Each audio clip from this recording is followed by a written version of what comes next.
We laid it down out there very clearly that initially whatever force structures and organizations we create, it must have two things. One, it must be both threat and capability based, graduating to pure capability based in next 20 years' time.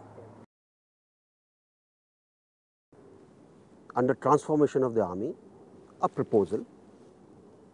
When was that? This was in 2010, the document was created, and then it was presented to all the army commanders at that time, and we put up a roadmap which need to be followed.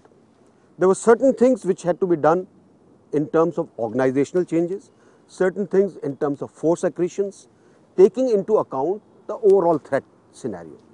We also said that the whole system should be made so that the force is much more agile and responsive. So various things have been laid down. The way we want to restructure the army. The thing is there, the roadmap is there. I hope it is being followed, because we must prepare for the next war, not for the previous war.